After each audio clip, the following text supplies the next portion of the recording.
Hello everyone, this is Priya Mishra and welcome to JR tutorials. तो कैसे हो बच्चा बाड़ी? आई होप सो मजे में होंगे और बहुत बढ़िया से आपकी पढ़ाई चल रही होगी। चलिए, सो आज हम स्टार्ट करने वाले हैं हमारा new chapter and chapter name is Indian events after 1960। सो हम लोग देखने वाले हैं कि कौन कौन सी घटनाएं, कौन कौन सी चीजें हुई है इंडिया के अंदर आफ्टर 1960। सो 1960s के बाद से क्या क्या चीजें हुई है, किस तरह से हुई है और कौन कौन से कंडीशंस को, कौन कौन से प्रॉब्लम्स को फेस किया है इंडिया ने। ठीक है, सो बहुत ज्यादा इंटरेस्टिंग चैप्टर है, बहुत ही मजे से हम स्टडी करने वाले हैं चैप्टर को। बहुत सारी आपको पिक्चर्स भी मैं शो करूंगी, जो चीजें आप देखेंगे तो आपको फील होगा कि यार ऐसी ऐसी चीजें भी हुई है ना। सो बहुत इंटरेस्टिंग चैप्टर है, बस आपको ध्यान से सुनना है। ठीक है, this is a lecture for 9th standard history students and lecture number 1। ठीक है, चलिए सो शुरू करेंगे। आप सबसे पहले अगर हम लोग बात करें कि इंडिया को इंडिपेंडेंस कब मिला था, देश हमारा आजाद कब हुआ था, 1947 में हमारा देश इंडिपेंडेंट हो चुका था। ठीक है, उसके बाद क्या हुआ, उसके बाद हमारा कॉन्स्टिट्यूशन आया है ना।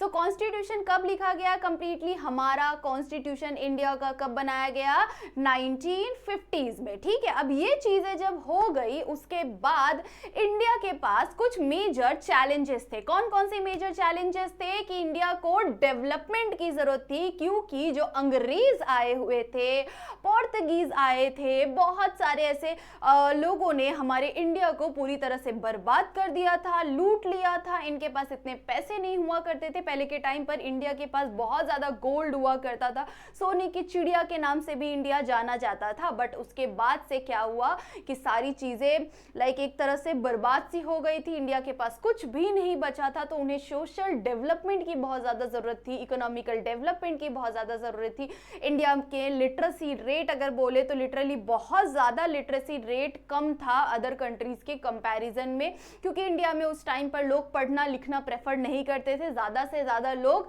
एक ही चीज प्रैक्टिस करते थे, विच इज एग्रीकल्चर। ठीक है, एग्रीकल्चर को ज्यादा फॉलो किया जाता था और बाकी सारी चीजें नहीं हुआ करती थी। ठीक है, सो इंडिया के पास एक मेजर चैलेंज था कि हमें क्या करना है, डेवलपमेंट लाना है हमारे देश के अंदर। ठीक है, सो ये कुछ इंट्रोडक्शन था आपके चैप्टर का। आगे बढ़ेंगे हम।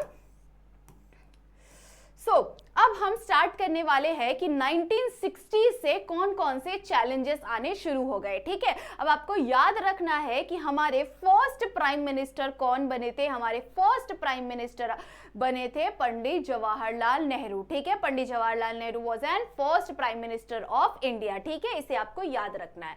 सो 1960s का जो टाइम पीरियड चल रहा था, उस टाइम पर क्या क्या चीजें हुई और किसने ये सारी चीजों के ऊपर लीडरशिप एक रोल प्ले किया था, लीडर के जैसे, इंपॉर्टेंट लीडर के जैसे वो आए थे। ठीक है, in the decade of the 1960s several events occurred which had a huge impact on a political situation in India। India के पॉलिटिकल सिचुएशन के अंदर बहुत सारा इंपैक्ट आया था ऐसे कुछ चीजों की वजह से। कौन सी चीजों की वजह से? 1961 में Goa, Diu and Daman, Goa, Diu and दमन ये जो प्लेसेस है, इन्हें आप कभी ना कभी घूमने गए होंगे। सो गोवा, दीव और दमन के ऊपर पोर्तुगीज का राज चालू था। किसका राज चालू था? पोर्तुगीज का राज चालू था। ठीक है, अब इन पोर्तुगीज ने अपना जो राज पूरा कंट्रोल जो उनका था, वो उन्होंने उस टाइम पर 1961 में उन्होंने अपने राज को, मतलब कि अपने रूल को वहां से एंड कर दिया था। ठीक है, सो उन्होंने गोवा, दीव और दमन को फ्री कर दिया था। ठीक है, so Portuguese rule ended and region merge into the Indian federation. ठीक है, इंडियन फेडरेशन में मर्ज हो गया था गोवा, दीव एंड दमन, याद रखना है आपको। ठीक है, 1961 में। ठीक है, फर्स्ट टाइम 1961 में क्या हुआ था, 1960 से क्या क्या चीजें हो रही है वो हम देखने वाले हैं। ठीक है, तो सबसे पहले 1961 में क्या हुआ था, 1961 में गोवा, दीव एंड दमन ये प्लेसेस जो है वो उस पे से जो पोर्तुगीज का राज चल रहा था, पोर्तुगीज रूल कर रहे थे, उसे कंप्लीटली एंड कर दिया था, उन्होंने उसे फ्री कर दिया था और तब जाकर इंडियन फेडरेशन में मिल गया था, मर्ज हो गया था। कौन? गोवा, दीव एंड दमन। ठीक है, उसके बाद क्या हुआ, 1962 में वॉर स्टार्ट हो गया था with China over the northern frontiers, ठीक है। सो जो नॉर्दर्न लाइन है, ठीक है, नॉर्दर्न हिमालयाज का, नॉर्थ ईस्टर्न पार्ट जो है हिमालयाज का, नॉर्थ ईस्टर्न हिमालयाज का जो पार्ट है जिसे हम लोग मैकमोहन लाइन कहते हैं, ठीक है, इंडिया और चाइना इनका एक बॉर्डर लाइन जो कि सेम बॉर्डर लाइन इंडिया और चाइना को जो जोड़ता है, ये बॉर्डर लाइन जो है मैकमोहन लाइन कहते हैं इसे हम, ठीक है। सो ये जो मैकमोहन लाइन है, जैसे कि इंडिया और पाकिस्तान को जोड़ने के लिए कश्मीर पे किस तरह से लड़ाई होती है, इंडिया और पाकिस्तान का मेन मुद्दा क्या होता है लड़ने का, कश्मीर के ऊपर, तो उसी तरह से इंडिया और चाइना का था वो मैकमोहन लाइन, ठीक है। सो फर्स्ट टाइम 1962 में उन्होंने चाइना के साथ में हमारा वॉर स्टार्ट हो गया था, कौन से लाइन की वजह से, मैकमोहन लाइन जो कि नॉर्थ ईस्टर्न पार्ट है हिमालयाज का, ठीक है, इंडिया के अंदर हिमालयाज का नॉर्थ ईस्टर्न पार्ट है, ठीक है, conflict along McMahon line in the north eastern Himalayas, ठीक है। सो ये चीजें स्टार्ट हो गई थी। अब यहां पर क्या हो रहा है, ये सारी चीजें तो चल ही रही है, बट हमारे 1964 में डेथ हो गया था हमारे फर्स्ट प्राइम मिनिस्टर का, जो कि थे पंडित जवाहरलाल नेहरू जी, ठीक है। सो इनका डेथ हो गया था 1964 में, ठीक है। सो अब उसके बाद अगर उनकी बात करें हम लोग, तो फर्स्ट प्राइम मिनिस्टर, एंड इन्हें क्या कहा जाता था, architecture of India's foreign policy, इन्हें इंडियन फॉरेन पॉलिसी का आर्किटेक्चर भी कहा जाता था, क्योंकि इंडिया के अंदर फर्स्ट टाइम फॉरेन पॉलिसी को लाने वाला एक पर्सन कौन थे, पंडित जवाहरलाल नेहरू जी थे। इससे पहले किसी ने भी फॉरेन पॉलिसीज के बारे में नहीं सोचा था, नहीं लाने की कोशिश की थी, ठीक है। सो इसीलिए पंडित जवाहरलाल नेहरू हमारे इंडिया के लिए एक इंपॉर्टेंट पर्सन के रूप में जाने जाते हैं, जिन्होंने हमारे इंडिया में उन्हें क्या कहा जाता है, आर्किटेक्ट ऑफ फॉरेन पॉलिसी, ठीक है।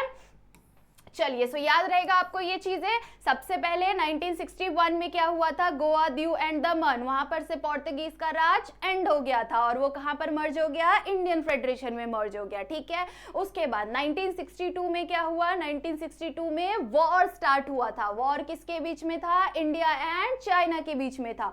क्यों था इंडिया एंड चाइना के बीच में war, McMahon line. McMahon line कहां पर है, इंडिया और पाकिस्तान का बॉर्डर लाइन, जो कि नॉर्थ ईस्टर्न हिमालयाज के पास, ठीक है, नॉर्थ ईस्टर्न हिमालयाज के पास मैकमोहन लाइन है, जो कि इंडिया और चाइना को जोड़ता है, ठीक है। सो उस टाइम पर उसकी वजह से वॉर स्टार्ट हो गया था, ठीक है। सो ये आपको याद रखना है। एंड देन फिर जाकर क्या हुआ, 1964 में चल बसे थे, कौन चल बसे, हमारे फर्स्ट प्राइम मिनिस्टर पंडित जवाहरलाल नेहरू, ठीक है। और पंडित जवाहरलाल नेहरू कौन थे, हमारे first prime minister and architecture of foreign policy, ठीक है। अब ये याद रखना है आपको। अब आगे देखेंगे, अब एक पर्सन तो चले गए, तो अब किसी ना किसी को तो प्राइम मिनिस्टर बनाना पड़ेगा। सो कौन प्राइम मिनिस्टर बनेगा, सो अब बनने वाले हैं हमारे देश के second prime minister was and Lal Bahadur Shastri become and prime minister. So हमारे देश के दूसरे प्राइम मिनिस्टर बने थे लाल बहादुर शास्त्री जी, ठीक है। चलिए, अब उनके बारे में हम पढ़ने वाले हैं। सो लाल बहादुर शास्त्री जी कब प्राइम मिनिस्टर बने, 1964 में, किसके जाने के बाद, पंडित जवाहरलाल नेहरू के जाने के बाद, ठीक है।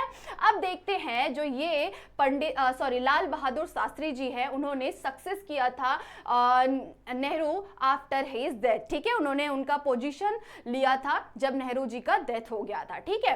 अब देखेंगे कि 1965 में क्या चीजें हुई थी, किसके अंडर में, लाल बहादुर शास्त्री जी के अंडर में, ठीक है। कौन सी चीजें हुई थी, 1965 में इंडिया एंड पाकिस्तान का वॉर ओवर कश्मीर। जैसा कि हमने देखा है कि इंडिया और पाकिस्तान किस चीज के लिए लड़ते हैं, कश्मीर के लिए लड़ते हैं। सो वॉर स्टार्ट हुआ था बिटवीन इंडिया एंड पाकिस्तान। किस चीज के लिए वॉर कर रहे थे वो, किस लिए लड़ रहे थे वो, कश्मीर के वजह से लड़ रहे थे, ठीक है। कब लड़ रहे थे, 1965 में लड़ रहे थे, ठीक है। सो वो जो वॉर था, वो वॉर बहुत ज्यादा, लोग बोलते हैं बहुत भयंकर रूप ले लिया था वॉर ने, बहुत ज्यादा नुकसान हुआ था लोगों का। और जैसा कि आपको पता है कि अगर दो कंट्रीज आपस में लड़ती है तो बाकी सारी कंट्रीज को भी थोड़ा ना थोड़ा फेस करना ही पड़ता है।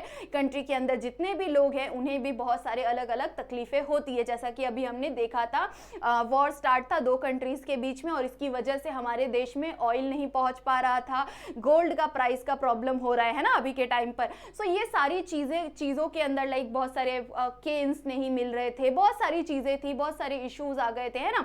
सो सिलेंडर है ना, एलपीजी गैसेस नहीं थी। तो ये चीज़ें क्या हो रही है कि अगर दूसरे कंट्रीज में वॉर हो रहा है तो वो कंट्री से हमारा जो भी कनेक्शन होगा हमें भी इशू हो गया है ना। उसी तरह से इंडिया और पाकिस्तान के बीच में वॉर चालू था 1965 में, और उस वॉर की वजह से इंडिया बहुत सारे क्राइसिस को फेस कर रहा था। इंडिया के अंदर पहले से ही बहुत ज़्यादा गरीबी है और उस रीज़न की वजह से और ज़्यादा इश्यूज बढ़ रहे थे, ठीक है। तो लोगों को खाने पीने के लिए, सारी चीज़ों के लिए तकलीफें होनी शुरू हो गई थी, ठीक है। उस टाइम पर लाल बहादुर शास्त्री जी ने लोगों को मोटिवेट करने के लिए और हमारे देश के जो जवान है और जो किसान है उन दोनों को मोटिवेट करने के लिए उन्हें क्या एक स्लोगन लिखा था, जय जवान जय किसान, जय जवान जय किसान। क्यों कहा था उन्होंने जय जवान जय किसान? उन्होंने कहा था during war and food shortage. उस टाइम पर, वॉर के टाइम पे जो फूड शॉर्टेज का इशू चल रहा था, उस टाइम पर उन्होंने सोल्जर जो हमें प्रोटेक्ट करते हैं, जो हमारे कंट्री को प्रोटेक्ट करते हैं, एंड फार्मर्स जो हमें प्रोड्यूस करके देते हैं फूड को, उन्होंने शास्त्री रिस्पेक्ट बोथ इक्वली। उन्होंने, शास्त्री जी ने दोनों को इक्वली रिस्पेक्ट दी, उन्हें मोटिवेट किया, उन्हें बहुत ज़्यादा लाइक बोलते हैं ना कि सबसे ज़्यादा वैल्यू उस टाइम पर उन्हें दी जाने लग गई थी, क्योंकि उनकी वजह से ही हम सेफ भी है और हमारा पेट भी भर रहा है। हम जी सिर्फ उनकी वजह से रहे हैं, सिर्फ जवान और किसान की वजह से, ठीक है। उन्हें बहुत ज़्यादा मोटिवेशन देने का काम किया था शास्त्री जी ने, ठीक है। आपको याद रखना है जय जवान जय किसान। ये स्लोगन किसने दिया था? ये स्लोगन किसने दिया था? लाल बहादुर शास्त्री जी ने दिया था। कब दिया था? 1965 का जो वॉर चल रहा था उस टाइम पर दिया था। क्यों? क्योंकि उस टाइम पर बहुत ज्यादा फूड का शॉर्टेज इशू हो रहा था इंडिया के अंदर, ठीक है। इस रीजन की वजह से उन्होंने लोगों को मोटिवेट किया था और उन्हें बहुत ज्यादा रिस्पेक्ट दी थी। किसको? जवान एंड किसान को, ठीक है। याद रखना इस चीज को, ओके। चलिए अब देखेंगे हम कि नेक्स्ट क्या हुआ था 1966 में डेथ हो गया था। किसका डेथ हुआ था? डेथ ऑफ शास्त्री इन तस्कर में शास्त्री जी का डेथ हो गया था। लाल बहादुर शास्त्री जी का डेथ हुआ था 1966 में। कब वो प्राइम मिनिस्टर बने थे? 1964 में बने थे, जब पंडित जवाहरलाल नेहरू जी चल बसे थे। उस टाइम पर वो हमारे सेकेंड प्राइम मिनिस्टर बने थे और उनका कंट्रोल कब तक था? 1964 से लेकर 1966 तक, और 1966 में वो तस्कर में चल बसे थे, ठीक है। उनका डेथ हो गया था। तस्कर the capital of the Uzbekistan, ठीक है। उज़्बेकिस्तान एक प्लेस है, एक कंट्री है जिसके अंदर, जिसका कैपिटल है तस्कर। वहां पर वो एक तस्कर एग्रीमेंट के लिए गए थे और उस टाइम पर उनकी डेथ हो गई थी, ठीक है। याद रखना है आपको, ठीक है। चलिए, और उसके बाद आई हमारी first lady. First lady prime minister, हमारी इंडिया की third prime minister and first prime minister lady, ठीक है। लेडी फर्स्ट प्राइम मिनिस्टर बनी थी इंदिरा गांधी जी, ठीक है। इंदिरा गांधी जी, अब इनके बारे में हम देखने वाले हैं। लेडी जिन्हें बहुत ज़्यादा strong women and strong decision maker कहा जाता है। इन्होंने इंडिया के लिए बहुत सारे स्ट्रॉन्ग डिसीजंस लिए थे और जिसकी वजह से इन्हें बहुत सारा प्रॉब्लम भी फेस करना पड़ा था, बट वो उस टाइम पे भी बहुत ज़्यादा स्ट्रांगली बिहेव की थी, ठीक है। याद रखना है कि हमारे कंट्री में, इंडिया में, हमारी कंट्री में थर्ड प्राइम मिनिस्टर कौन बनी थी? इंदिरा गांधी। और वो कौन थी? वो हमारी फर्स्ट लेडी प्राइम मिनिस्टर थी, ठीक है। चलिए, 1966 में Indira Gandhi became prime minister and began team in 1966. Her decision making ability was admirable. उनका जो डिसीजन मेकिंग एबिलिटी था वो लाइक बोलते ना कि हम सोचेंगे तो लगेगा कि हाँ, अभी के जो मेल प्राइम मिनिस्टर्स भी जिस तरह का डिसीजन नहीं ले पाते थे वैसा डिसीजन भी उन्होंने उस टाइम पे, सोच रहे हो कि उस टाइम पर कैसा टाइम था। उस टाइम पर लेडीज को इतनी वैल्यू भी नहीं दी जाती थी। उस टाइम पर उन्हें एक स्ट्रॉन्ग डिसीजन मेकर के रूप में जाना जाता था। चलिए अब देखेंगे कि कौन कौन से डिसीजंस उन्होंने लिए थे। Some important decisions of Indira Gandhi. कौन कौन से डिसीजन है? Nationalization of bank. उन्होंने एक बहुत इंपॉर्टेंट डिसीजन लिया था। क्या किया था उन्होंने? Nationalisation of bank. मतलब कि जिस टाइम पर बैंक्स सिर्फ और सिर्फ प्राइवेट हुआ करती थी, लोगों से, जो फार्मर्स है उनसे दुगना ब्याज लिया करती थी, उस टाइम पर उन्होंने क्या कहा कि हम क्या करेंगे, नेशनलाइज बनाएंगे बैंक को। मतलब कि क्या होता है, बैंक को हम गवर्नमेंट के अंदर लेंगे, मतलब कि गवर्नमेंट बैंक्स बनाएंगे, जिसकी वजह से फार्मर्स को कम ब्याज में ज्यादा पैसे मिल सके, ज्यादा लोन मिल सके, ठीक है, ताकि उन्हें ज्यादा नुकसान ना फेस करना पड़े और वो इजीली उस लोन को चुका सके, ठीक है। सो इस रीजन की वजह से उन्हें एक बहुत ही स्ट्रॉन्ग डिसीजन मेकर कहा जाता है। नेक्स्ट उन्होंने और कौन सा डिसीजन लिया था, उन्होंने नेक्स्ट कौन सा डिसीजन लिया था, रिमूव्ड पेंशन ऑफ प्रिंसेस। उन्होंने पेंशन ऑफ प्रिंसेस, मतलब कि आपको पता है कि हमारा जो ये कंट्री है इसके अंदर राजा महाराजा का राज चलता था, ठीक है। जब गवर्नमेंट सिस्टम आया, जब सब कुछ गवर्नमेंट कॉन्स्टिट्यूशन बनाया गया है ना, इंडिपेंडेंट होने के बाद हमारा देश जब इंडिपेंडेंट हो गया उसके बाद कॉन्स्टिट्यूशन बना मतलब कि आप प्रधानमंत्री बनेंगे, राष्ट्रपति बनेंगे, नेता आएंगे, है ना। ये सारी चीजें जब चालू हो गई तब जाकर क्या रूल था कि जो अलग अलग राजा महाराजा थे, प्रिंसेस थे, प्रिंस थे, उन लोगों को मोटी रकम दी जाती थी, पैसे दिए जाते थे एज एन पेंशन, ठीक है, पेंशन के रूप में उन्हें पैसे भिजवाए जाते थे एवरी मंथ और ईयरली बेस्ड पर। बट उसके बाद जब इंदिरा गांधी प्राइम मिनिस्टर बनी तब उन्होंने इस रूल को कंप्लीटली रिमूव कर दिया था कि हम राजा महाराजाओं को, प्रिंस को हम क्या करेंगे, पेंशन देंगे, ठीक है। इस रीजन की वजह से दो इंपॉर्टेंट डिसीजंस उन्होंने लिए थे और इन दो इंपॉर्टेंट डिसीजंस की वजह से उन्हें क्या कहा जाता है, स्ट्रॉन्ग डिसीजन मेकर, ठीक है। वो एक स्ट्रॉन्ग डिसीजन मेकर के रूप में जानी जाती है, कौन, इंदिरा गांधी, ठीक है, जो कि कब प्राइम मिनिस्टर बनी थी, 1966 में, ठीक है। किसके बाद बनी थी, लाल बहादुर शास्त्री के बाद बनी थी, ठीक है। चलिए आगे बढ़ेंगे। Indira Gandhi wanted India to become economically strong. Indira Gandhi का सोच क्या था, वो चाहती थी कि हमारा देश जो इंडिया है वो इकोनॉमिकली स्ट्रॉन्ग बन सके, ठीक है, क्योंकि उस टाइम पर इंडिया इकोनॉमिकली बहुत ज्यादा वीक था, ठीक है, क्योंकि बहुत सारे वॉर हो रहे हैं, इश्यूज हो रहे हैं, तभी जाकर इंडिया इंडिपेंडेंट बना था, कुछ ही समय हुए थे, ठीक है।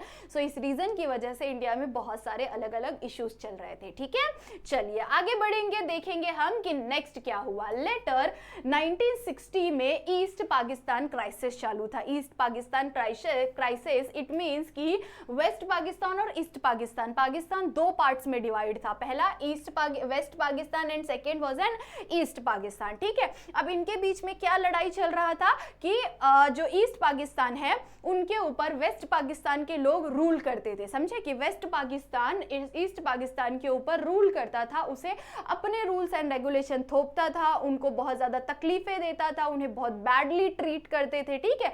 इस रीजन की वजह से ईस्ट पाकिस्तान में जो लोग थे, ईस्ट पाकिस्तान बहुत ही क्राइसिस से गुजर रहा था और उस टाइम पर इंडिया ने बहुत ज्यादा इंपॉर्टेंट रोल प्ले किया था और साथ ही साथ इंदिरा गांधी ने भी बहुत ज्यादा इंपॉर्टेंट रोल प्ले किया था क्योंकि वो उस टाइम पर प्राइम मिनिस्टर हुआ करती थी, ठीक है।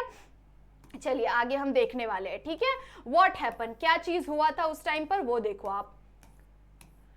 East Pakistan people were treated badly. जो ईस्ट पाकिस्तान के लोग थे वो बहुत ही बुरी तरह से ट्रीट होते थे, किसकी वजह से, वेस्ट पाकिस्तान के लोगों की वजह से, ठीक है। शेख मुजाबिर रहमान लेड मुक्ति बहिनी मूवमेंट। शेख मुजाबिर रहमान जो है वो मुक्ति बहिनी एक मूवमेंट चला रहे थे और उस टाइम पर millions of refugees come to India. उस टाइम पर बहुत सारे रिफ्यूजीज जो दूसरे कंट्री के लोग हैं वो बोलते ना घुसपैठ करके आ जाते हैं किसी भी प्लेस पर, तो उसी तरह से इंडिया के अंदर बहुत सारे रिफ्यूजीज ने आकर रहना शुरू कर दिया था। बांग्लादेश के जितने भी बहुत सारे अलग अलग रिफ्यूजीज थे, पाकिस्तान के जो थे, तो वो अपने अपने बॉर्डर लाइन को तोड़ फोड़ कर छुप छुपा कर वो आके रहने लग गए थे इंडिया के अंदर, ठीक है। उस टाइम पर ये बहुत सारे अलग अलग इश्यूज चालू हो गए थे, ठीक है। इसका रिजल्ट क्या आया,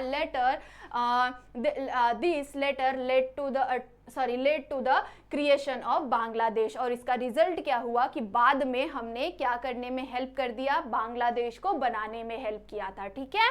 चलिए यहाँ पर हम देखने वाले हैं आगे की चीजें। The 1970s। अब हमने सब कंप्लीट कर लिया। क्या कंप्लीट किया हमने? 1960 से लेकर 1970 तक क्या क्या चीजें हुई, ठीक है। सबसे पहला एक बार क्विकली रिवाइज करेंगे हम, जल्दी जल्दी से रिवाइज करना, आपको साथ में बोलना है, ठीक है। याद रखना है कि आप साथ में बोलेंगे तो आपको चीजें ज्यादा मेमोराइज रहेंगी, ठीक है। सबसे पहले 1960, सबसे पहले हमारा देश आजाद कब हुआ था, इंडिपेंडेंट कब बना था इंडिया? 47 में, ठीक है, 1947 में। उसके बाद हमारा कॉन्स्टिट्यूशन कब आया? 1950s में, ठीक है।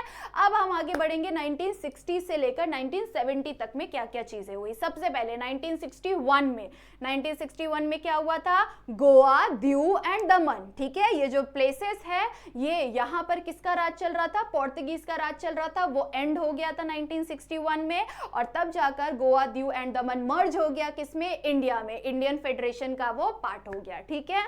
सो वो हो गया 1962 में। वॉर चल रहा था किसके बीच में? इंडिया एंड चाइना के बीच में। किस लिए वॉर चल रहा था? जो हमारा इंडिया एंड चाइना का मैकमोहन लाइन है, मैकमोहन लाइन पर उन दोनों के बीच में, इंडिया और चाइना के बीच में वॉर चल रहा था। मैकमोहन लाइन मतलब कि नॉर्थ ईस्टर्न हिमालयाज के यहाँ पर, ठीक है, नॉर्थ ईस्टर्न हिमालयाज का जो पार्ट है उस टाइम पर, ठीक है, उस पार्ट में, ठीक है। उसके बाद नेक्स्ट क्या हुआ था? नेक्स्ट हुआ था हाँ, 1964 में क्या हुआ था? पंडित जवाहरलाल नेहरू चल बसे। और उसके बाद 1964 में कौन बने प्राइम मिनिस्टर? हमारे सेकंड प्राइम मिनिस्टर लाल बहादुर शास्त्री बने। उन्होंने, उस टाइम पर वॉर चल रहा था किसके बीच में? इंडिया एंड पाकिस्तान के बीच में, ठीक है। किस लिए वॉर चल रहा था? कश्मीर के लिए वॉर चल रहा था, ठीक है। उस वॉर के बीच में बहुत ज्यादा इश्यूज हुए थे और हमारे देश में फूड का शॉर्टेज हो गया था, ठीक है। सो उस टाइम पर लाल बहादुर शास्त्री जी ने क्या किया था? एक स्लोगन लिखा था। कौन सा स्लोगन कहा था? जय जवान जय किसान, ठीक है। सो उन्होंने जय जवान और जय किसान ये स्लोगन क्यों बताया था? लोगों को मोटिवेट करने के लिए, उन्हें इक्वली रिस्पेक्ट देने के लिए कि जवान और किसान वो बहुत ज्यादा रिस्पेक्ट के काबिल है उस टाइम के पे, ठीक है। सो अभी के टाइम पर भी, मतलब उस टाइम पर उन्हें मोटिवेट करने के लिए इसे लाया गया था, ठीक है। उसके बाद हमारे नेक्स्ट प्राइम मिनिस्टर बनी, उनका तस्कर में जाकर डेथ हो गया था 1966 में। और नेक्स्ट हमारी 1966 में हमारी फर्स्ट लेडी प्राइम मिनिस्टर बनी।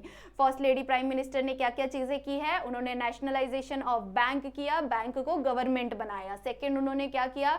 पेंशन रिमूव कर दिया था। जो प्रिंस एंड प्रिंसेस को जो पेंशन मिलते थे उसे उन्होंने कंप्लीटली रिमूव कर दिया, ठीक है। सो इसीलिए उन्हें स्ट्रॉन्ग डिसीजन मेकर भी कहा जाता है। सो ये चीजें हो गई थी। उसके बाद 60s से हमारा east Pakistan and west Pakistan के बीच में war like situation, issues, crisis एक चल ही रहा था, ठीक है। सो ये सारी चीजें हो रही थी उस टाइम पर, ठीक है। चलिए आगे बढ़ेंगे। 1970s से हम लोग डिस्कस करते हैं, ठीक है, क्या क्या चीजें हुई थी।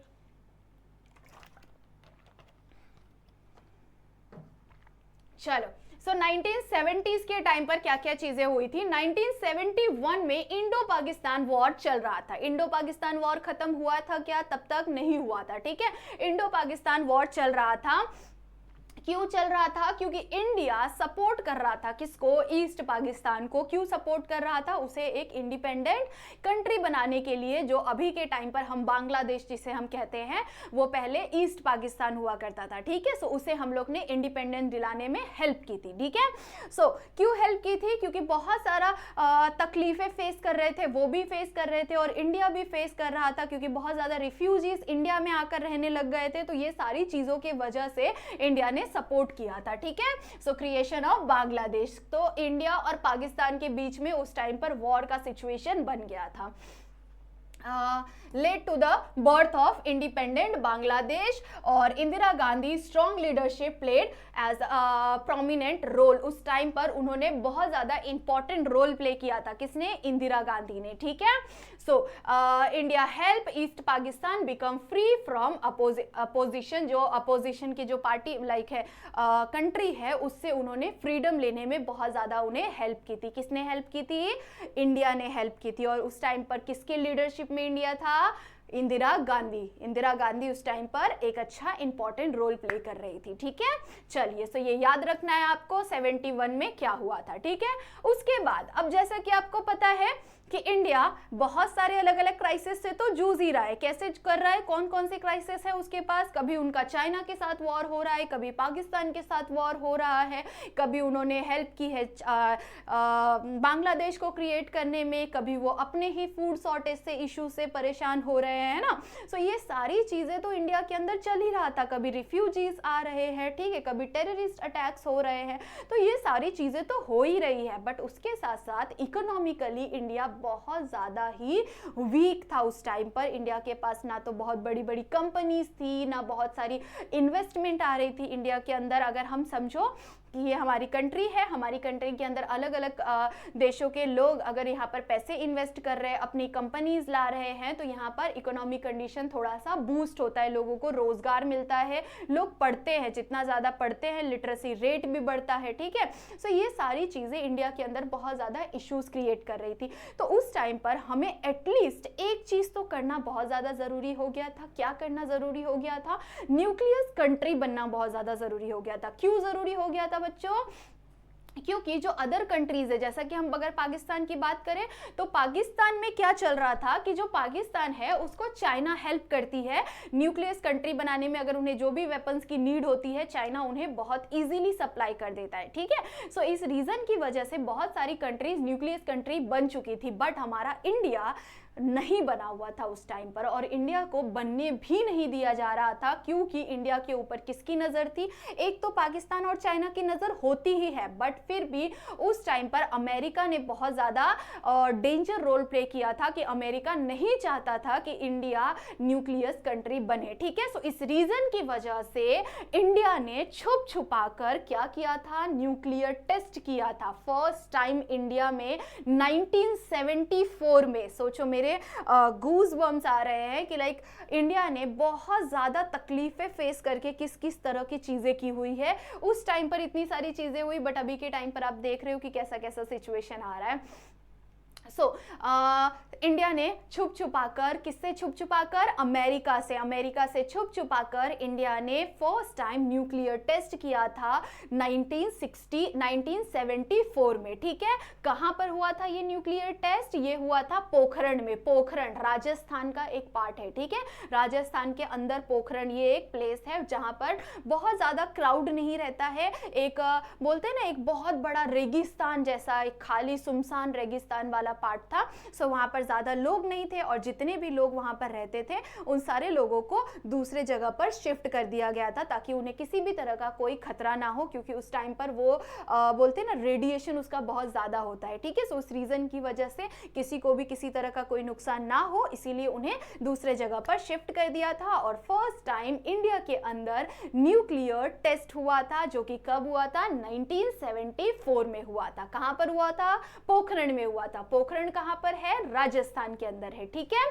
सो ये आप देख सकते हैं उसका एक पिक्चर कि ये है पोखरण का पार्ट। देख सकते हो आप कितना सुनसान ये पूरा रेगिस्तान है, और यहाँ पर आप देख सकते हैं कितनी सारी गाड़ियां और ये सब सारे लोग, ये सब सारी चीजें हैं, ठीक है। सो यहाँ पर हुआ था, यही वो पार्ट है, यहाँ पर हुआ था। मैं ही नहीं दिख रही थी तब से। सो यहाँ पर हुआ था टेस्ट, ठीक है, याद रखना है। और ये है हमारी lady and strong prime minister Indira Gandhi, और ये कुछ लोग आपको दिखाई दे रहे हैं, लाइक बॉडीगार्ड्स या कोई होंगे, ठीक है। चलिए, सो ये देखो, ये इन्होंने ये टुकड़े पकड़े हुए हैं, ठीक है। चलिए, आई होप सो आपको दिख रहा होगा और इंटरेस्टिंग लग रहा होगा, ठीक है, बिकॉज मुझे तो बहुत इंटरेस्टिंग लगा। जैसा कि आपको पता है, मैं आपको हिस्ट्री, ज्योग्राफी एंड सिविक्स पढ़ाती हूँ, but I am not a history geography teacher. But मैंने स्टार्टिंग से हमेशा से आपको हिस्ट्री ज्योग्राफी पढ़ाया है, सो मैं ही आप लोगों को हिस्ट्री ज्योग्राफी पढ़ाती हूँ। सो पढ़ने से पहले, आपको पढ़ाने से पहले मैं उस चीज़ की बहुत डीपली स्टडी करती हूँ। तो मुझे बहुत ज़्यादा इंटरेस्ट आया था जब मैंने ये चैप्टर को रीड किया था आप लोग को पढ़ाने के लिए। सो बहुत ज़्यादा इंटरेस्टिंग है। आप अगर इंटरेस्ट लोगे तो आपको बहुत मज़ा आएगा चीज़ों को जानने समझने के लिए कि इंडिया में क्या क्या हुआ था। हम जब पैदा भी नहीं हुए थे, हमने कुछ सोचा भी है, हमें ये सब चीज़ें पता भी नहीं है, है ना। चलिए, सो ये कुछ पिक्चर्स थे, आई होप सो आपको अच्छा लग रहा होगा। ठीक है, आगे देखते हैं। So India created out of underground atomic test at Pokhran Rajasthan में, part of India's policy to use atomic energy for peaceful purpose. ठीक है, हमारे इंडिया की पॉलिसी क्या थी कि हम पीसफुल मेंटेन करने के लिए ही किसका यूज करेंगे, एटॉमिक एनर्जी का यूज करेंगे, एटॉमिक वेपन्स जो भी है उसका हम इस्तेमाल करेंगे। ठीक है, किसी भी तरह से ऐसा नहीं करना है कि चलो किसी पे भी गुस्सा आ रहा है चलो एटॉमिक बम से हमला करते हैं नहीं, ऐसा नहीं कर सकते हम। ये चीजें फॉरेन पॉलिसीज के अंदर लिखी हुई रहती है कि लाइक आप समझो कि अलग अलग कंट्रीज हैं, उनका भी एक रूल बुक होता है जिसके अंदर नहीं लिखा होता है कि हम किसी पे भी डायरेक्टली एटॉमिक हमला कर सके किसी पे भी ऊपर। सो हमें बहुत ज़्यादा अगर ऐसा सिचुएशन है कि उसके अंदर हमारे पास कोई अलग ऑप्शन नहीं है तो उसी टाइम पर हमें उसका इस्तेमाल करना होता है, नहीं तो हमें डायरेक्टली वेपन्स नहीं उठाने हैं। ठीक है, चलिए उसके बाद कुछ और हुआ था। क्या हुआ था, 1975 में सिक्किम जो कि चाहता था कि मुझे भी इंडिपेंडेंट कंट्री बनना है भाई, पर वो उन्हें नहीं बनाया गया। जो सिक्किम के लोग हैं उन्होंने वोट किया था। ये भी एक बहुत बड़ा क्राइसिस उस टाइम पर चल रहा था। जैसा कि आपको पता है कि इंडिया के अंदर अलग अलग क्राइसिस तो चल ही रहे थे, उन क्राइसिस के बीच में ये भी एक नया क्राइसिस था कि सिक्किम चाहता था हमें इंडिपेंडेंट कंट्री बनना है, पंजाब चाहता था हमें इंडिपेंडेंट कंट्री बनना है। ठीक है, और यहाँ पर पाकिस्तान तो अलग ही मुंह फुला के बैठा हुआ है क्योंकि उसे हमने ईस्ट पाकिस्तान को हमने हेल्प किया था बांग्लादेश से। चाइना से अलग हम परेशान है क्योंकि वो अलग ही लड़ रहा है ना। सो यहाँ बहुत सारी चीजें चल रही थी, पर हमारे कंट्री के अंदर अंदर भी बहुत सारी चीजें चल रही थी। अलग अलग जो स्टेट है वो चाहते थे कि हमें आजादी मिल जाए। ठीक है, सो उस टाइम पर सिक्किम के साथ जो प्रॉब्लम चालू था वो प्रॉब्लम कंप्लीटली शांत हो गया था 1975 में। ठीक है, क्या हुआ था, सिक्किम के जो लोग हैं उन्होंने वोट किया था और वोट करके उन्होंने चुना था। किसे चुना था, इंडिया को चुना था कि हमें क्या होना है, ज्वाइन होना है इंडिया में, हमें मर्ज होना है इंडिया में। ठीक है, 1975 Sikkim merge, the people of Sikkim vote to join India. Sikkim के लोगों ने वोट किया था to join India. Sikkim become a full fledge state of Indian federation, और सिक्किम क्या बन गया था, फुल फ्लेज स्टेट बन गया था हमारे इंडियन फेडरेशन का। ठीक है, इंडिया का एक इंडिपेंडेंट स्टेट बन गया था सिक्किम, जैसा कि आप इस पिक्चर के अंदर देख सकते हैं। यहाँ पर सिक्किम है, ठीक है, जिसे अलग होना था हमसे, बट फिर जाकर वो इंडिया के अंदर मर्ज हो गए। ठीक है, चलिए, सो आई होप सो आपको समझ में आ गया होगा और याद रहेगा आपको कि 75 में क्या हुआ था, 74 में क्या हुआ था, क्या हुआ था आई होप सो आपको याद रह रहा होगा। चलिए आगे बढ़ेंगे। So people of Sikkim voted to join, Sikkim become a full fledge state of Indian federation. ठीक है, अब आगे हम देखने वाले हैं कुछ और घटनाएं घटी थी बच्चों। बहुत डेंजर टाइम था, आपने कोरोना का टाइम देखा है, अब तो कुछ 5th 6th में रहे होंगे या 5th 6th में भी नहीं रहे होंगे और छोटे रहे होंगे आप लोग, तो कोरोना की 4 5 में रहे होंगे शायद तुम लोग। हाँ, तो अभी हम बात करने वाले हैं फर्स्ट टाइम, जैसे अभी हमने कोरोना के इधर का सिचुएशन देखा था ना, तो उसी तरह से क्या हुआ था, कैसे हुआ था, वो हम देखने वाले हैं कि फर्स्ट टाइम इंडिया के अंदर 1975 से लेकर 77 के बीच में एक बहुत बड़ी नेशनल इमरजेंसी लगाई थी। अब ये जो नेशनल इमरजेंसी था, इसमें क्या होता था बच्चों कि इंडिया को कंप्लीटली बंद कर दिया गया था। ठीक है, कंप्लीटली इंडिया को बंद कर दिया गया था, और ये किसके लीडरशिप में हो रहा था, कौन थी उस टाइम पे प्राइम मिनिस्टर, कौन थी, इंदिरा गांधी थी। ठीक है, सो इंदिरा गांधी उस टाइम पर प्राइम मिनिस्टर थी, और इंदिरा गांधी ने ये कहा था कि हम 1975 से लेकर 1977 तक नेशनल इमरजेंसी लागू कर रहे हैं। कहां पर, इंडिया के अंदर। और उस टाइम पर जो एडमिनिस्ट्रेशन था वो बहुत ज़्यादा डिसिप्लिन्ड बन गया था, और जितने भी ह्यूमन्स हैं, नॉर्मल ह्यूमन बींग्स जितने भी हैं, नॉर्मल लोग हैं, उन्हें जितने भी सिविलियंस हैं, उनके जितने भी राइट्स थे उन्हें कंप्लीटली सस्पेंड कर दिया गया था। समझ रहे हो, हमारे सारे राइट्स हमारे से छिन गए थे, ना हम रोड पे निकल सकते हैं, ना हमारे स्कूल कॉलेजेस कुछ भी जॉब वगैरह सारी चीज़ें कंप्लीटली बंद हो गई थी। हमें चुपचाप सिर्फ और सिर्फ घर के अंदर रहना था, क्योंकि बाहर बहुत सारे दंगे फसाद, कर्फ्यू लग गया था, ऐसी सारी चीज़ें चल रही थी। तो इस रीज़न की वजह से उन्होंने शूट आउट वगैरह का ऑर्डर दे दिया था। तो इस रीज़न की वजह से उस टाइम पर नेशनल इमरजेंसी लगाई थी। ठीक है, सो ये कुछ न्यूज़पेपर्स के आप देख सकते हो, पिक्चर्स कटआउट्स लगे हुए हैं and Indira Gandhi and the situation of that time. ये कुछ सिचुएशन आप लोगों को दिख रहा होगा कि किस तरह से चीज़ें चालू थी। लाठीवाड़ी का लाठी चार्ज वगैरह का ऑर्डर दे दिया गया था, शूट करना भी, ये सब सारी चीज़ें उस टाइम पर चालू हो गई थी। ठीक है, चलिए आगे बढ़ेंगे। नेशनल इमरजेंसी के बारे में हमने पढ़ लिया। Fundamental right of citizen were suspended, जो नॉर्मल सिटीजन्स है उनका जो भी फंडामेंटल राइट्स थे उसे कंप्लीटली सस्पेंड कर दिया गया था। और administration become disciplined but human right were restricted. ठीक है, उनका जो ह्यूमन राइट जितने भी थे वो पूरी रिस्ट्रिक्टेड थे, और जो भी एडमिनिस्ट्रेशन के लोग हैं वो बहुत ज़्यादा पावरफुल और स्ट्रांग हो गए थे। ठीक है, चलिए, state of emergency later from lasted from 1975 to 77। ठीक है, इसका गुड साइड क्या था? इस चीज का गुड साइड था administration become disciplined, and bad side क्या था? Human rights were restricted. ठीक है, ह्यूमन राइट्स को कंप्लीटली रिस्ट्रिक्ट कर दिया गया था और एडमिनिस्ट्रेशन स्ट्रांग बन गया था। ठीक है, तो ये कुछ सिचुएशन हुए थे, ये कुछ इश्यूज हुए थे। ठीक है, चलिए, सो आई होप सो आपको समझ में आ गया होगा। ये हमने बहुत सारी चीजों को कंप्लीट कर लिया है। 1977 तक हमने कंप्लीट कर लिया है।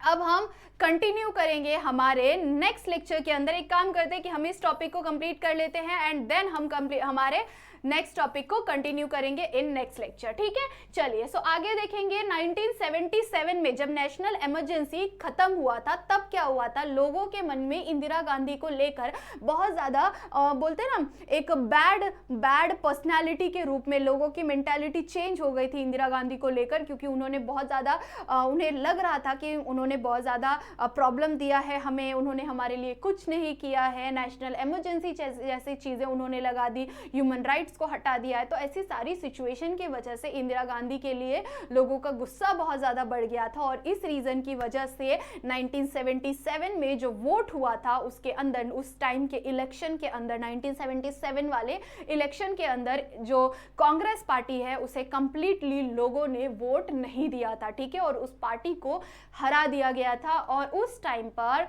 फर्स्ट टाइम 1977 में जनता पार्टी बनी थी। जनता पार्टी जो आज के टाइम की बीजेपी है ना, मोदी सरकार। सो जो आज के टाइम के बीजेपी है, भारतीय जनता पार्टी, वो उस टाइम पर जब बनाई गई थी भारतीय जनता पार्टी तो उसका नाम जनता पार्टी हुआ करता था। ठीक है, सो 1977 में जनता पार्टी जनता पार्टी आई थी एंड गवर्नमेंट चेंज। ठीक है, गवर्नमेंट उस टाइम पर फर्स्ट टाइम गवर्नमेंट चेंज हो गया था। ठीक है, सो जैसा कि आपको पता ही है, जनता पार्टी आई थी बट जनता पार्टी ने ज़्यादा अच्छा रोल उस टाइम पर प्ले नहीं किया था, और जनता पार्टी में आने के बाद फर्स्ट प्राइम मिनिस्टर बनाया गया था। किसे बनाया गया था? मोरारजी देसाई को बनाया गया था। ठीक है, हमारे कंट्री के 4th प्राइम मिनिस्टर। ठीक है, सो मोरारजी देसाई, जैसे आप अगर कह सकते हैं जनता पार्टी बनाई थी तो जनता पार्टी के अंदर कोई भी स्ट्रॉन्ग लीडर नहीं हुआ करता था। उस टाइम पर स्ट्रॉन्ग लीडर के रूप में कोई नहीं जाना चाहता था, सिर्फ और सिर्फ एक ही लीडिंग पार्टी हुआ करती थी जो की थी कांग्रेस। ठीक है, कांग्रेस ने 77 तक कंटिन्यूअसली राज किया है इंडिया के ऊपर, बट तब जाकर जनता party I, but Janata party के अंदर कोई भी स्ट्रॉन्ग लीडर उस टाइम पे नहीं हुआ करता था। सो मोरारजी देसाई को फर्स्ट प्राइम मिनिस्टर बनाया गया, बट उनकी जो सरकार थी, उनका जो गवर्नमेंट था वो ज़्यादा लॉन्ग लास्टिंग नहीं था, और बहुत ही कम समय में उनका जो प्राइम मिनिस्टर का जो ये टाइम पीरियड था वो बहुत जल्दी ही खत्म हो गया। ठीक है, और फिर से इलेक्शन कराया गया और 1980s में कांग्रेस रिटर्न आ गया। सो ये पूरी स्टोरी थी। इंपॉर्टेंट पॉइंट्स यहाँ पर देख सकते हैं। Opposition party United together, opposition parties साथ में मिल गई और साथ में मिलकर जनता पार्टी बनाई। जनता पार्टी में कांग्रेस लॉस्ट इलेक्शन और Morarji Desai become prime minister. Morarji Desai पहले प्राइम मिनिस्टर बन गए। जनता पार्टी के पहले प्राइम मिनिस्टर बन गए, बट उनका government did not last long. उनकी गवर्नमेंट, उनकी जो सरकार है वो ज़्यादा लंबी नहीं चल पाई, क्योंकि internal crisis, due to internal crisis उनके आपस में ही बहुत सारे मतभेद होने शुरू हो गए थे। लोग एक दूसरे को सपोर्ट नहीं कर पा रहे थे, क्योंकि जब 4-5 लीडर्स एक साथ में आकर काम करें और उसमें से किसी एक को लीडर चुना जाए तो लोग आपस में, लोग बोलते ना उनका डिसीजन उनको नहीं पसंद आ रहा है, उनका डिसीजन उनको नहीं पसंद आ रहा है। सो ये सारी चीज़ों की वजह से ही उनकी गवर्नमेंट बहुत ही कम समय में चली गई और फिर जाकर फिर से जनरल इलेक्शन लाया गया। ये देख सकते हैं आप, मोरारजी देसाई को प्राइम मिनिस्टर, फिर जाकर रिटर्न इलेक्शन हुआ और रिटर्न इलेक्शन में 1980s में रिटर्न ऑफ कांग्रेस, फिर से कांग्रेस दोबारा आ गई। सो ये पूरी कहानी थी 1960 से लेकर 90s 80 के बीच का, ठीक है, 70 तक का, ठीक है। सो यहाँ पर हमने कंप्लीट कर लिया है हमारा 47 में देश आज़ाद हुआ, तब से लेकर 1980 में रिटर्न कांग्रेस आया, तब तक की स्टोरी, ठीक है। आई होप सो आपको मज़ा आया होगा, समझ में आया होगा। अगर कुछ भी डाउट है या फिर लेक्चर मज़ा आया तो प्लीज़ कमेंट सेक्शन में ज़रूर से बताना, ताकि मुझे भी समझ में आए कि मेरे बच्चों को कितनी अच्छे से मेरी स्टोरी समझ में आ रही है। मेरी स्टोरी नहीं, मेरी पढ़ाई हुई हमारे देश की स्टोरी आपको कितने अच्छे से समझ में आ रही है, ठीक है। प्लीज़ ज़रूर से मुझे कमेंट सेक्शन में बताना, ताकि मुझे भी मोटिवेशन आए ना, कि आपको मैं और ज़्यादा बेटर तरीके से पढ़ाऊँ, है ना। चलिए, सो वीडियो को लाइक ज़रूर से कर देना, अपने सारे दोस्तों को शेयर ज़रूर से करना, जितने भी आपके फ्रेंड्स हैं और जो कहते हैं कि हिस्ट्री इज़ वेरी बोरिंग, तो उन सभी को शेयर करना, बोलना कि हिस्ट्री इज़ वेरी इंटरेस्टिंग, अगर जानने जाओ, सीखने जाओ तो, ठीक है। चलिए, सो तब तक के लिए बाय बाय, मिलते हैं नेक्स्ट लेक्चर में। फिर आगे क्या क्या कांड हुआ था वो सारी चीज़ें भी हमें देखनी है।